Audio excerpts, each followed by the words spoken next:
Wallace. Rebel, fugitive. This is the story of two ruthless men, Alexander II, who forged Scotland in blood and violence, and William Wallace, whose resistance to the nation-breaking King of England hammered national consciousness into the Scots.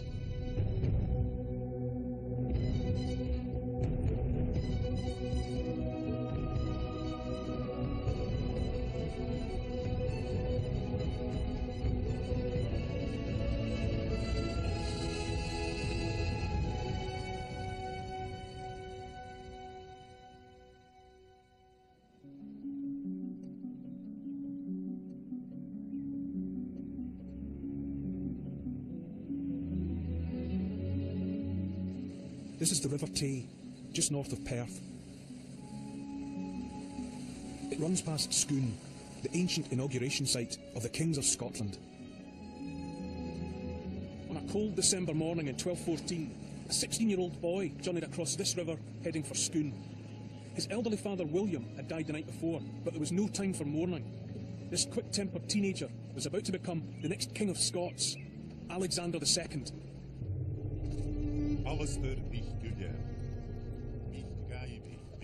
Alexander is descended from a powerful dynasty of kings, traditionally known as the Canmores, a family who for generations fought to preserve their bloodline and kingdom. Alexander was an only son. From a young age, he'd been destined for greatness, but he wasn't Alexander the Great just yet.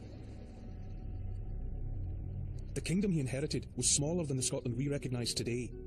It rubbed shoulders with a patchwork of other peoples and different languages. To the north, the earldoms of Caithness and Sutherland. To the west, the Gaels of the Hebrides and the Isles, and in the south, the fiercely independent lordship of Galloway.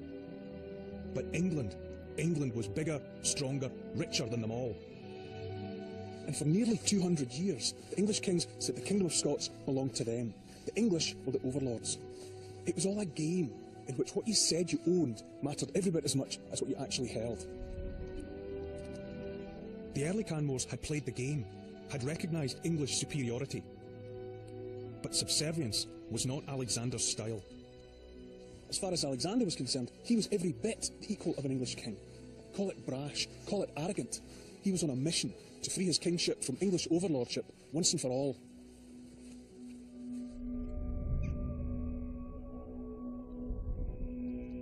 But Alexander had a problem. If he hoped to free Scotland from overlordship, he would first have to resolve a bitter dispute with the King of England, King John.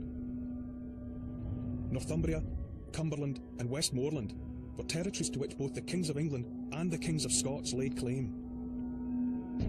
To settle the argument, Alexander's father had given both money and two of his daughters to King John of England. But John had reneged on the deal. Now, Alexander was determined to take back what was rightfully his.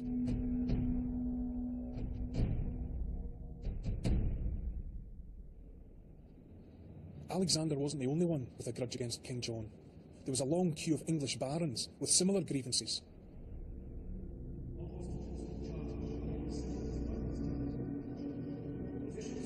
Their biggest gripe against King John was that he had bled them dry with his constant requests for money to fund his war in France.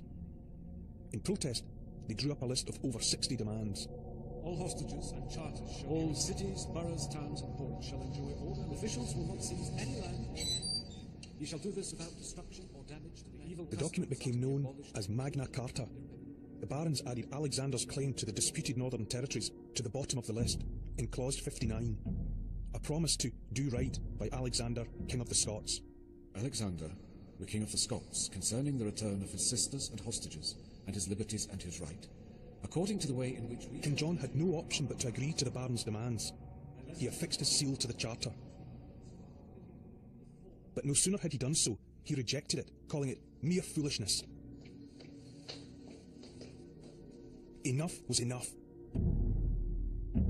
The barons decided to rid themselves of King John. England plunged into civil war. This was too good an opportunity to miss. A chance to reclaim the borderlands he believed were rightfully his. So he invaded northern England. He laid siege to Norham Castle, he burned Newcastle to the ground, and he took Carlisle. This impassioned teenager meant business.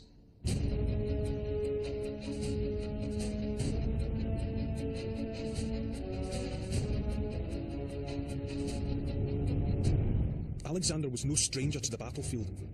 Despite his tender years, he'd served his military apprenticeship aged only 14 when he led his father's army.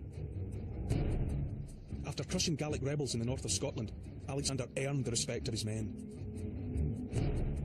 2 years later, Alexander won the respect of the rebellious English barons as he took on their king. Now, with King John on the defensive, the barons in the north of England decided to switch allegiance and form a pact with Alexander.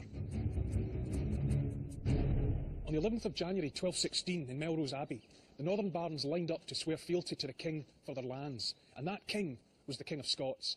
As far as Alexander was concerned, now that the northern barons had paid homage to him, the disputed borderlands were his. He had avenged his father.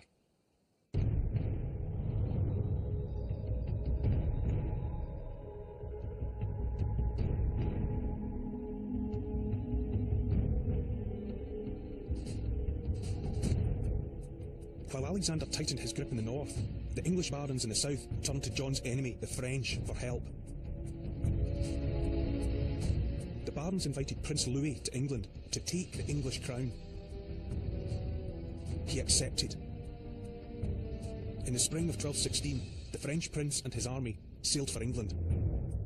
Opportunity knocked again. Alexander planned to cut a deal with the French prince. In return for his support, Alexander intended to press Louis to recognise the disputed northern territories as Scottish. In a stroke, the English crown's claims of overlordship would be swept aside. So he did something no Scottish monarch had done before or since. He marched an army all the way to Dover.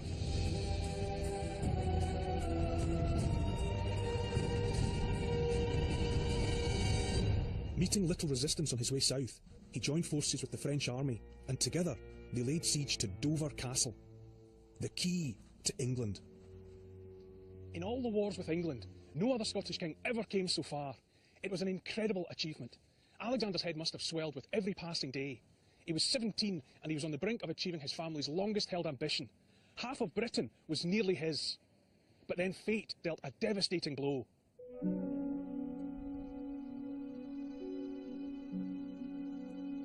King John died. On the face of it, his death should have been good news for Alexander. But with John out of the way, the need for the Barons' War vanished. The barons who had once opposed King John now flocked to his son's side, the new King Henry III. Both Alexander, King of Scots, and Louis, the French prince, had outgrown their usefulness. The English barons sent them packing. There was no deal for Alexander. All of his grand ambitions fizzled out. Henry III reissued Magna Carta, and all references to Alexander's claims were omitted, not even a footnote. Despite loud protests, the ground was cut from beneath his feet, and he was left out in the cold.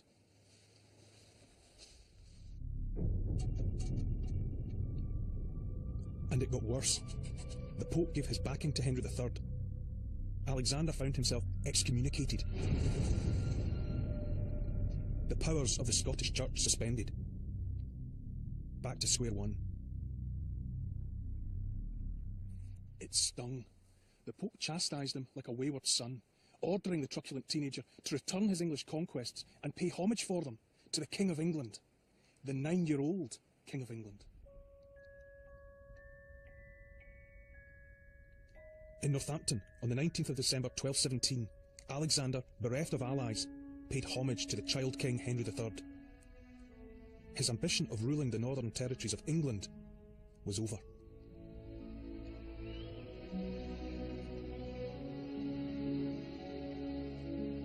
Deflated, Alexander returned to Scotland. His ambitions shattered, his morale was at an all-time low. He came here to Arbroath Abbey to pay respects to his father William, who had also failed to regain the northern territories. If Alexander had learned anything from the war in England, it was that the northern barons had felt English, not Scottish. They had chosen Henry as their king, not Alexander. The English barons knew instinctively who their king was, but could the same be said for the Scottish nobles?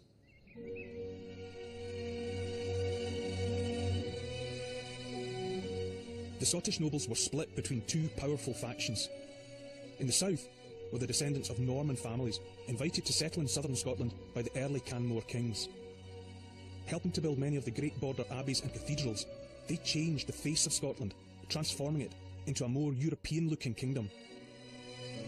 In the north were the territories of the powerful Gallic earls whose ancestors had forged the Kingdom of Scots.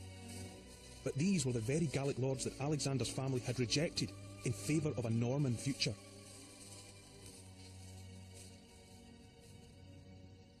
The old Gallic elite became sidelined. Once upon a time, they'd helped run the kingdom. Now they were called things like Divider of the King's Meat, while the French-speaking brat pack of Norman lords received titles like Chancellor and Constable of Scotland. One chronicler of the time wrote, "The modern kings of Scotland count themselves as Frenchmen in race, manners, language and culture. They keep only Frenchmen in their household and following, and have reduced the Scots to utter servitude." Some Gallic nobles adopted the Norman ways, but others returned to their own lands, beyond the reach of the King of Scots. The semi-independent Gallic lands of Galloway, Argyll, Ross, Sutherland and Caithness, sometimes subject to the King of Scots, sometimes not. And beyond them, Alexander's rule petered out completely. The Hebrides and the Northern Isles, all lands claimed by another aspiring and aggressive kingdom. Norway. It was messy, too messy for Alexander's liking. He would never throw off English claims of overlordship until all the Scottish nobles acknowledged him as their king. It was time for a new approach and a new deal. Alexander decided to strike a balance between Norman innovation and Gallic tradition. In his new Scotland, both would be allowed to flourish. He invited the Gallic warlords back in from the cold. In return for some of the top jobs, they would fight his battles. They would help him conquer Scotland, territory by territory. His first test came from the north, when the men of Caithness roasted one of Alexander's bishops alive. Alexander returned the compliment in spades.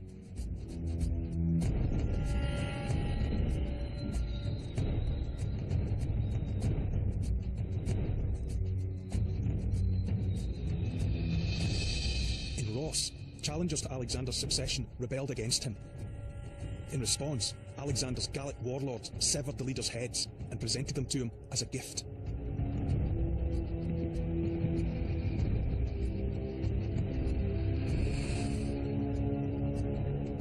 In the west, Alexander pressed on again, down the Great Glen to Lochaber, and beyond to the Isles, to attack the lands of the Norwegian king. Mercy and compassion were never Alexander's strong points.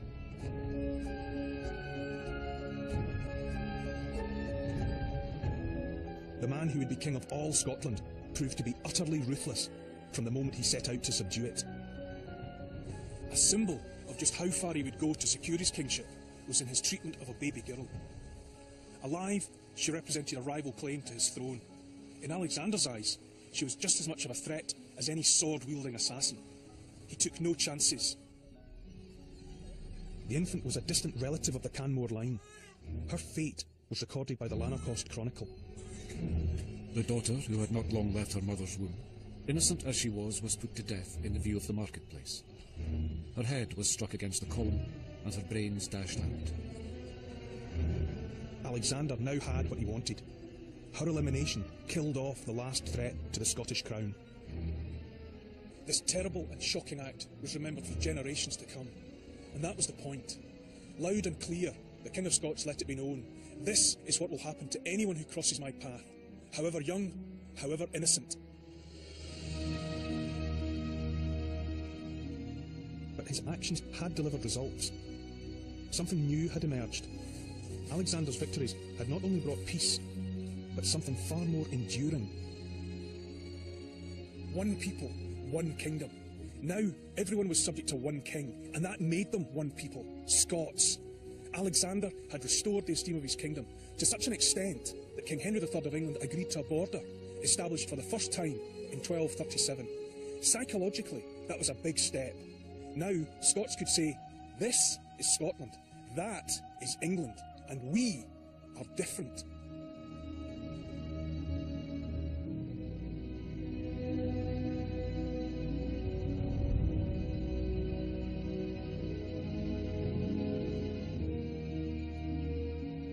Alexander's 35-year reign ended when he died on the 8th of July, 1249.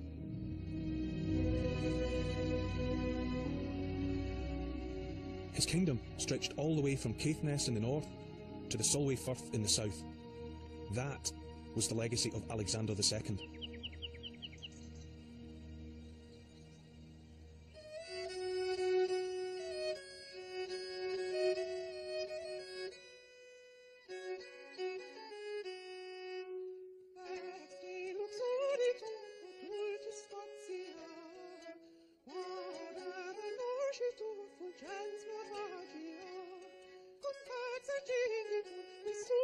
In the years following his death, a stronger, more confident Scotland entered a golden age.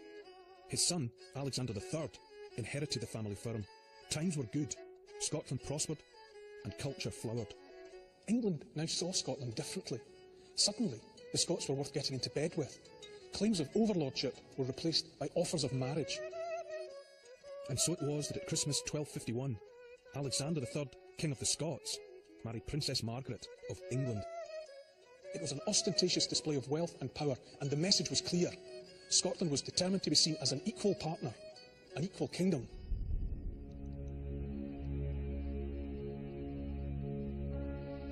Eyeing the proceedings was the bride's brother, the young Prince Edward. Heir to the throne of England, this long-legged, blue-eyed boy was the epitome of an English prince. But more penetrating eyes could see beyond the image. This boy's life would be less than saintly. Edward had a taste for violence.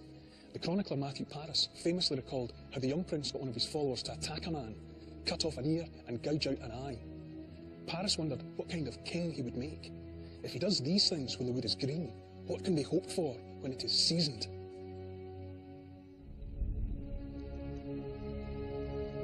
As time passed, Edward grew into a formidable and skillful warrior. He indulged his lust for war by heading off on crusade to the Holy Land. On his return, he is every inch the hero, and at last crowned King of England.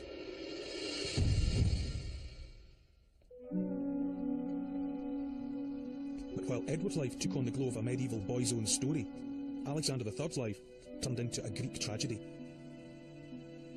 In the space of 9 years, Alexander III lost his wife, Edward's sister, and all 3 of his children. The Canmore dynasty was withering on the vine. Edward was shocked and sent a letter of condolence to his brother-in-law. Alexander's reply to that letter seems to suggest a genuine warmth between the two kings. You have offered much solace for our grief by saying that although death has borne away your kindred in these parts, we are united together perpetually, God willing, by the tie of indissoluble affection.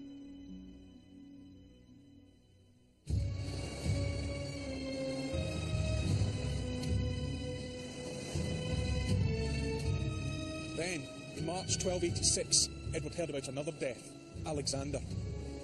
The King of Scots had finished his business in Edinburgh, but he was desperate to travel the 20-odd miles to hear at Kinghorn and the royal palace where his new young wife Yolande was waiting for him. His advisors begged him not to go. It was a foul night, dark and stormy. But the warnings went unheeded, and somewhere near here, Alexander became separated from his guides and was thrown from his horse. They found his body on the beach the next morning, the neck broken.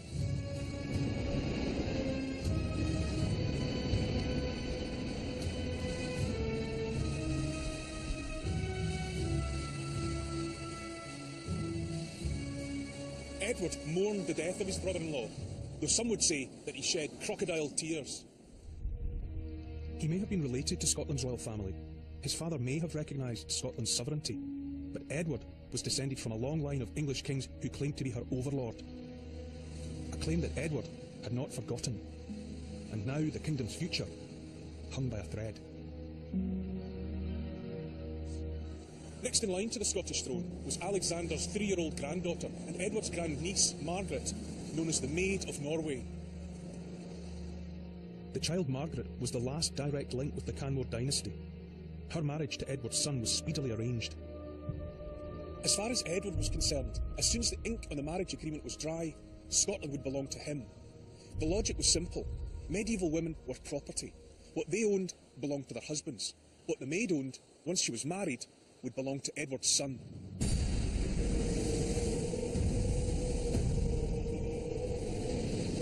Then, in October 1290, the maid died. The House of Canmore was finished. Scotland was without a royal family. For Edward, This was an act of divine providence. The succession was in doubt because there were two leading contenders vying for the Scots throne. John Balliol and Robert Bruce the Elder were from two of Scotland's most powerful families. Both had enough military muscle to back their claim on the field. Scotland was divided. It fell to the Guardians, men chosen to govern the realm in the absence of a king to prevent civil war. But they needed help. An impartial, friendly arbitrator. Someone with experience. Someone who could command respect. Who else but King Edward I, internationally respected monarch and master of the law? And after all, relations between the two kingdoms were amicable and Edward was family. There was no reason to doubt him.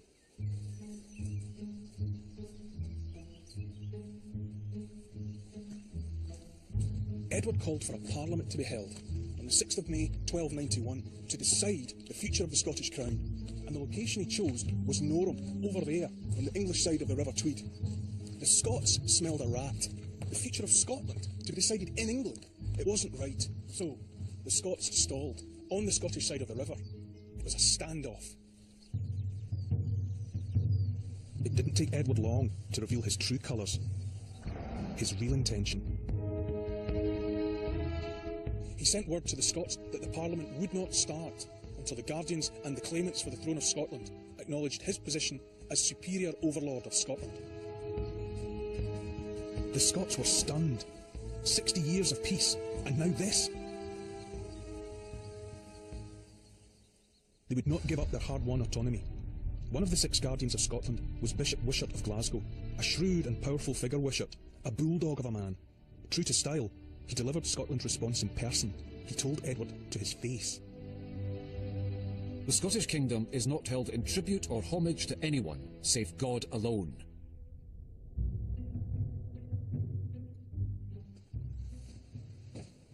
Edward shrugged off Wishart's words of defiance. Although Bruce and Balliol had the only serious claims, Edward decided to change the rules again. He produced 11 more claimants from leading noble families and declared that if they didn't acknowledge his overlordship, they would be eliminated from the contest. The Scots were outmanoeuvred. If Bruce and Balliol wanted the job of King of Scots, they had no choice but to agree to Edward's terms. One by one, the now 13 claimants, along with the Guardians of Scotland, swore fealty to Edward, the King of England, as superior and direct overlord of the Kingdom of Scotland. Edward had what he wanted. It made no difference to him who was actually chosen. He already had all of the claimants' oaths of subservience in the bag. In the end, it was John Balliol who emerged as heir to the throne. Edward had it all stitched up. He was Scotland's superior overlord, and not a drop of blood had been spilt. Wishart's deepest fears were being realised before his very eyes. He didn't hang around long. He'd seen enough. No longer a Guardian, Wishart returned to Glasgow. The new King of Scots, John Balliol, had to pay homage and swear fealty to Edward for his kingdom, a second time. Edward's authority was absolute. He could do exactly as he wanted, and he did. In 1294, Edward demanded Scottish troops for his war against France. Then he summoned Balliol himself to fight. The King of Scots to do military service for the King of England. It seemed unthinkable. At a stroke, the achievements of the Canmores, the fortune of Scotland, its status as a separate and distinct entity, was in peril. It was time for action. Bishop Wishart and the other Scots leaders realised Balliol was no match for Edward. At a parliament in Stirling, they debated what to do about Balliol.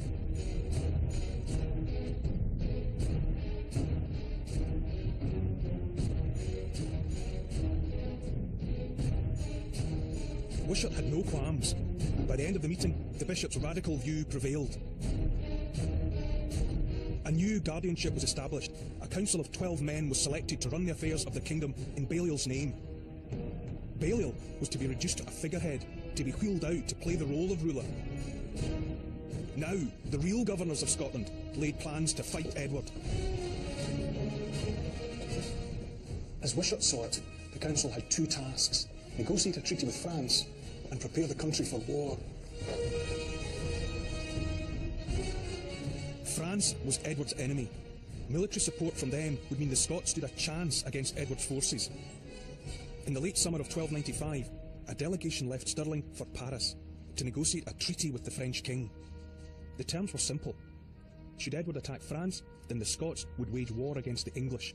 In return, the French promised support should Scotland be attacked. The French agreed.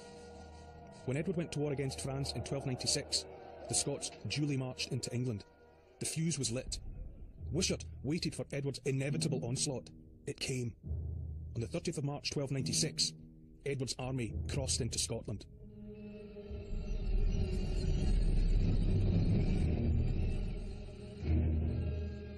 Edward wasn't a man to do things by halves. At around 30,000 strong, this was the largest army that had ever been sent north. First stop, Berwick-upon-Tweed. Just as Easter celebrations were drawing to a close, Edward crossed the Tweed.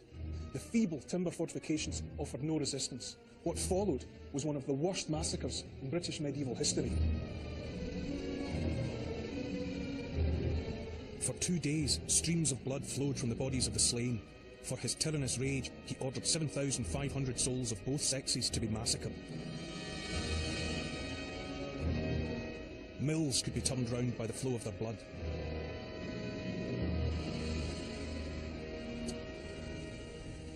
Despite the surrender of the local garrison, Edward set about the wholesale slaughter of the town's population. The orgy of violence only came to an end when the frantic pleading of local clergy moved Edward to show at least some pity. But Berwick was just a warm-up.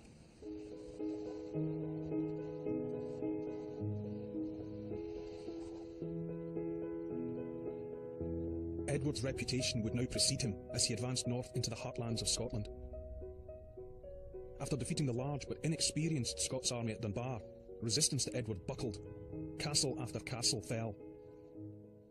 Most of the Scots nobility were captured and imprisoned. It was over. Now Edward wanted the man he believed responsible. Balliol, the lamb caught amongst the wolves. It took Balliol 8 days to negotiate his surrender, which was hardly surprising, as he did have a lot of explaining to do. Edward was angry. Balliol had acted contemptibly and illegally. He was Edward's man, and yet he had conspired with the French and attacked English soil. He was a defaulting vassal who would have to be punished, along with the Scots, if they refused to submit. But Edward wanted more than a simple surrender. He wanted a show.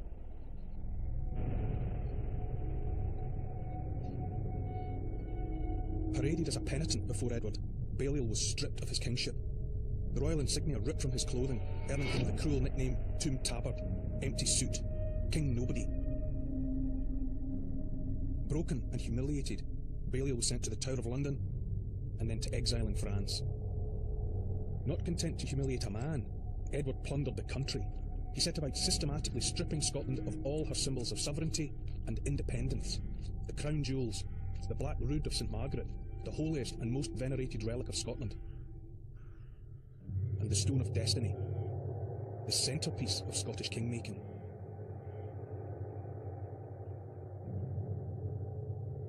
In the months that followed, Edward decided to take a tour of his newly won kingdom. But this was no tourist trip. City by city, borough by borough, castle by castle, Edward forced the Scottish nobles to sign up to his new regime, to put their names to what became the most infamous document in Scottish history.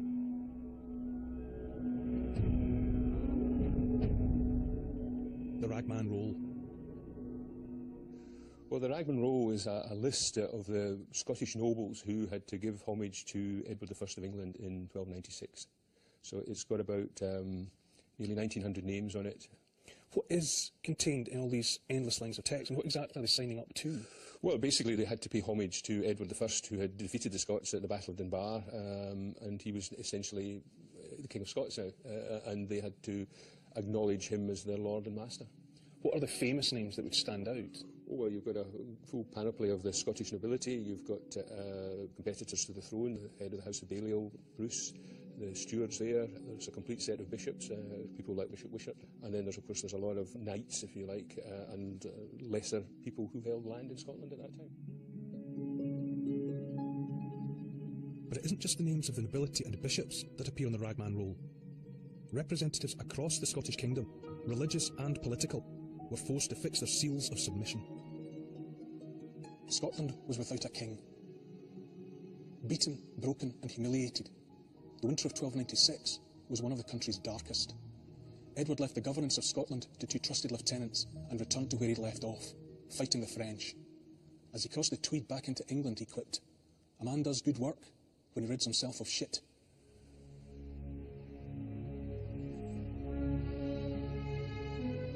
But in the rush to be rid of Scotland, Edward missed something.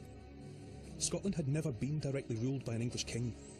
So when Edward ordered the Scots to join his war in France, the Scots grew resentful. And when Edward imposed English taxes to pay for it, the Scots grew rebellious. Alexander II had given the Scots a united kingdom with a border, a sense of who they were. But within the space of a decade, all of this was swept away. Edward had already absorbed Wales into his kingdom and conscripted the Welsh into his armies. Now, he proposed to do exactly the same thing with Scotland. And it was the prospect of being absorbed by England, of being forced to fight Edward's battles, that tipped the Scots over the edge.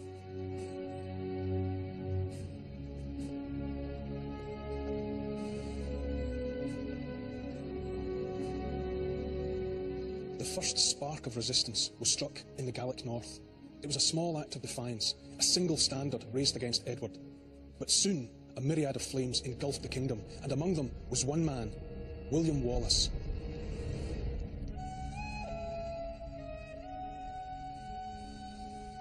William Wallace, the Wallace. For many, he's the ultimate freedom fighter. For others, a terrorist.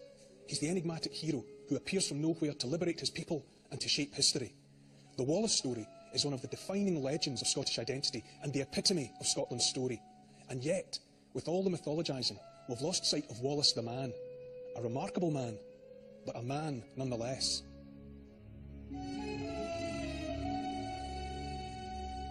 The younger son of an obscure knight, Wallace's destiny would be shaped less by himself, more by the needs of others.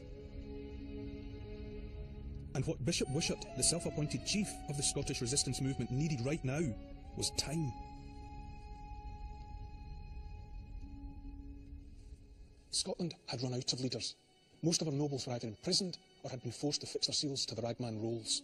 Wishart could have been under no illusions when the pair met here at Glasgow Cathedral. Wallace was no leader of armies, but he was smart and he could fight and he had the popular touch.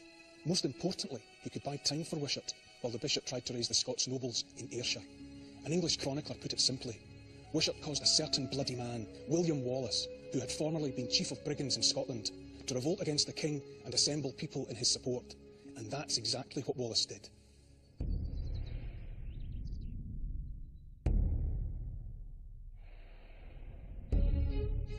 After killing the hated English Sheriff of Lanark, the very symbol of Edward's oppressive regime, Wallace's rising swiftly gained momentum. But the men who flocked to Wallace's side weren't of noble blood. His army were peasants, humble folk, the middling sort, the kind of people who'd had first-hand experience of Edward's policies of wringing as many men and taxes out of Scotland as he could. If Wallace's army was to stand any chance against Edward's mighty war machine, they needed space, open space, and time to train. Wallace knew this would be no easy task. His army was used to the hit-and-run tactics of guerrilla warfare. They had little experience of the battlefield. The best he could offer his men was discipline. By the late summer of 1297, Wallace's army was ready. He joined forces with Andrew Murray, a nobleman's son who had led a successful revolt in the north. Together, they marched their men to intercept the English at Stirling. It was only then, when the English woke up, they realised a handful of rebels had swollen into a respectable-sized army.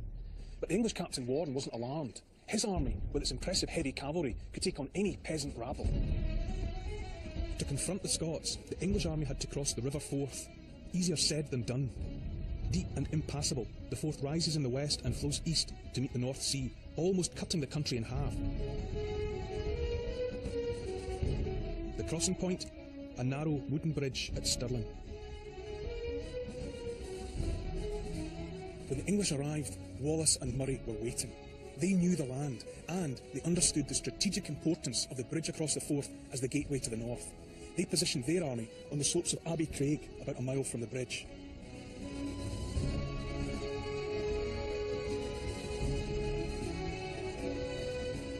On September the 11th, 1297, both armies faced each other. In bald terms, Warren told the Scots to surrender.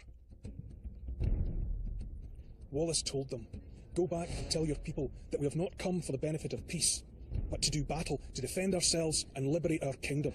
Let them come to us, and we will prove this in their very beards." The English horsemen began to ride across the bridge. Warren suddenly exploded. He hadn't actually given the order to cross, so he made his men come back to his side and regroup. Then, on his command, they began to cross for a second time. Wallace must have been amazed by this comic display of arrogance and complacency. But Warren didn't care how it looked. He didn't rate Wallace's army. As far as he was concerned, this would be little more than a good training exercise for the men. What they learned was how to die. The English were trapped, caught in the loop of the river with nowhere to go.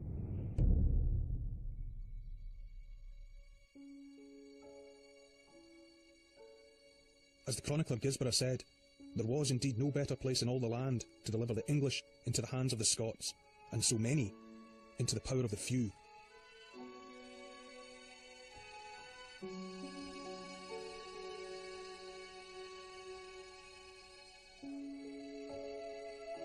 By nightfall, 5,000 English infantry and 100 knights had perished. Among the English dead lay the body of a hated treasurer. He'd been flayed alive. The treasurer had taken the skin off Scots' backs, and now they'd done the same to him in return. Wallace kept the skin, had it fashioned into a sword belt, a memento of the day's victory.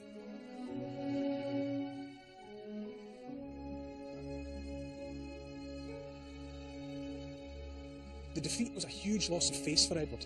The great English army, the vast Edwardian war machine that had conquered Wales, that was famed throughout Europe, had been defeated. But hardest of all to swallow was the fact it had been defeated by a bunch of peasant amateurs, Scots peasant amateurs to boot. It was at this time that Edward first heard the name William Wallace. We can be sure of one thing, he'd never forget it.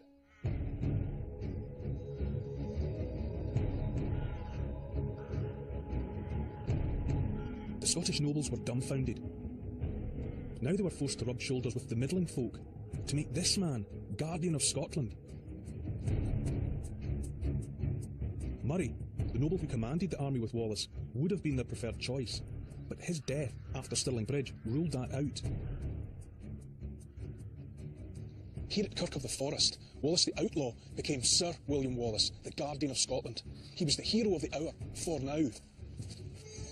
But despite his victory, there were those who didn't approve of a mere commoner being given such a big job. After all, what did he know about politics and kings? But none of that mattered at the moment. What did matter was that he had proved himself in battle, and his job was only half done. Only when John Balliol was restored to the throne could Scotland be free.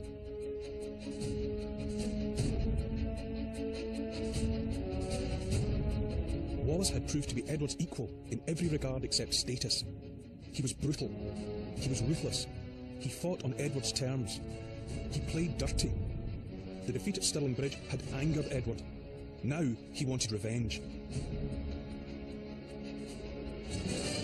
By July, his vast military machine, composed mainly of newly conquered Welsh, crossed into Scotland.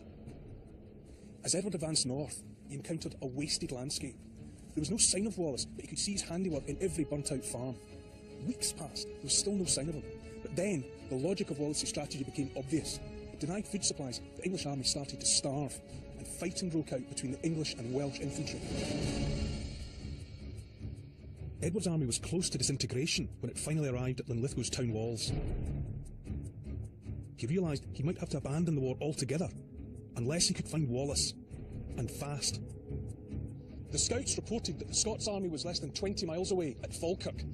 Edward force-marched his men until they came upon Wallace. The Scots were dug in, 4 schiltrons bristling with spears. Edward's propaganda machine had gone into overdrive. The English troops weren't expecting to see Wallace the man, rather Wallace the monster. An ogre who would quite literally skin them alive. And of course, it was Edward who had unleashed the monster. He had unmade Scotland, taking it apart bit by bit. And Wallace was the result.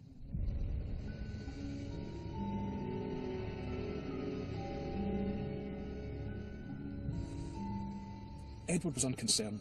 It would all be over soon. And it was, in a hail of arrows. Edward's archers began the slaughter of the infantry.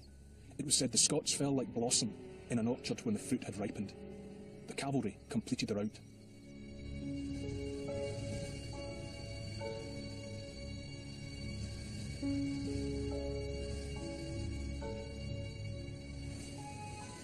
Wallace resigned as Guardian. Scotland descended into 5 years of exhausting, costly, protracted fighting. Then the Scots lost their ally, the French. Alone, they could not defeat Edward. It was pointless going on. The Scots sought terms. Equally, Edward was tired and old. He was in his 60s, and the war was burning a very large hole in his pocket. He wanted to draw a line under the whole sorry business. But naturally, he wanted that on his own terms. He wanted Wallace.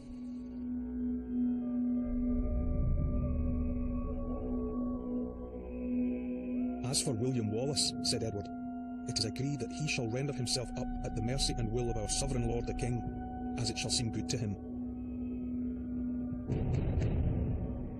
Wallace's fate was sealed the following month. At the St Andrews Parliament of 1304, he was declared an outlaw by the Scots nobles. 129 landowners took Edward as their liege lord. Among their ranks was the man who had helped create Wallace, Robert Wishart, the Bishop of Glasgow. In truth, the document they signed up to, the Ordinances of 1305, marked the completion of the second conquest of Scotland. And this time, there was no mention of a king or a kingdom, merely a land.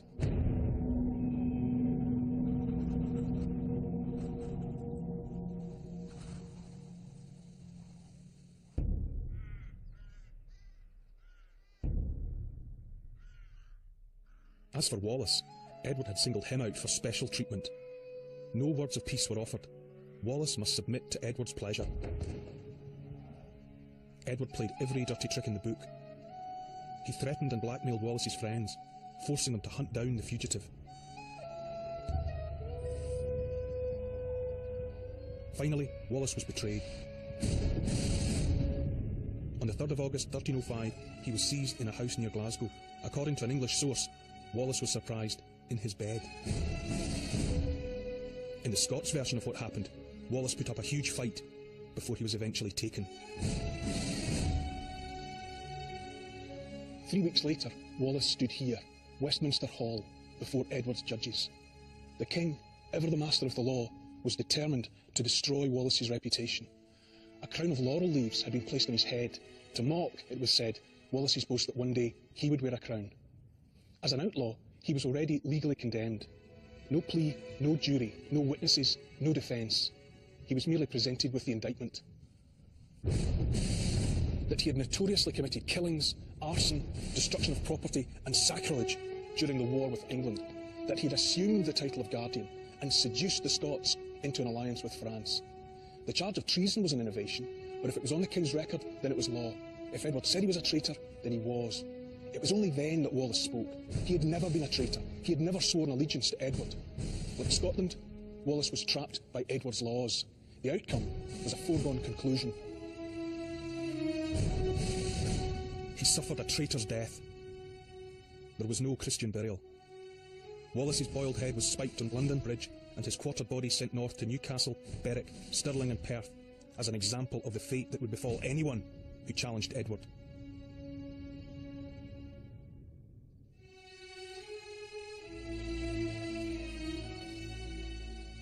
What are we to make of Wallace? What is important is what he became after his death. He became a brand, repackaged and rolled out in the centuries to come to suit both nationalist and unionist agendas.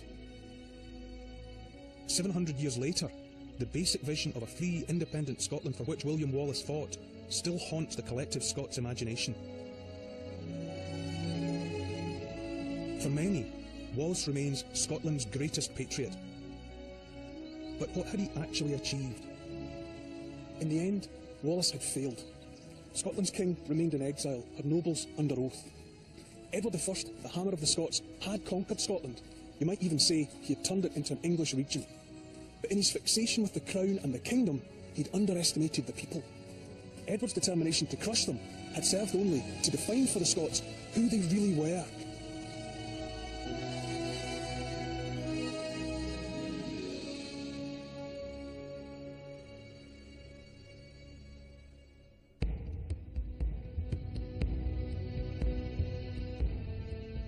What does William Wallace mean to you? Go online, find out more, and tell us what you think of Scotland's past at bbc.co.uk/Scotland's history. The Open University has also produced a booklet about Scottish history and an audio walk linked to tonight's programme. If you want to know how you can claim your free copy or download the walk, visit the website or call 0845 300 8850.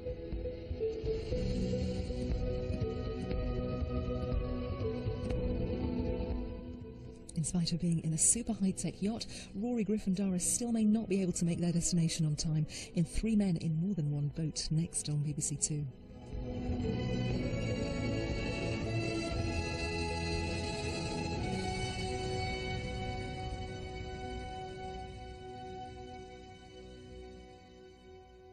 Welcome to the latest Oz and James adventure. The where, the how, the who, and the when of British drink.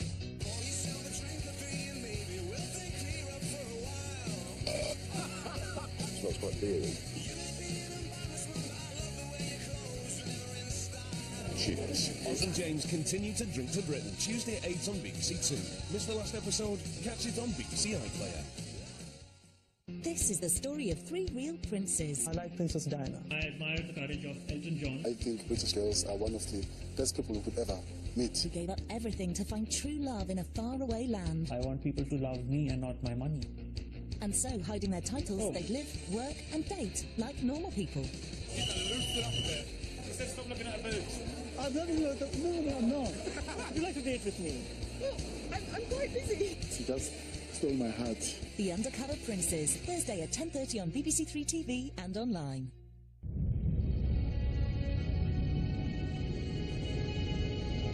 Stephen Fry comes over all nautical an hour from now in the new series QIXL.